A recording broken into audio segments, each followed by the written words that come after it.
תהילים אחד.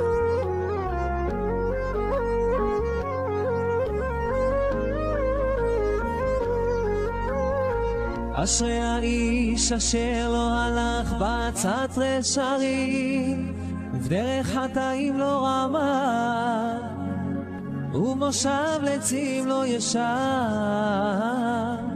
כי אם בתורת אדוני חפצו, ובתורתו יהגה יומם ולילה.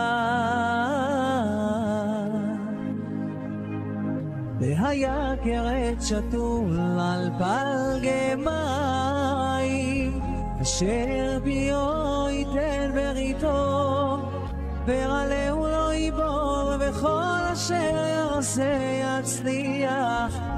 וכן הרשעים, כי אם כמוץ אשר תדפנו רוח.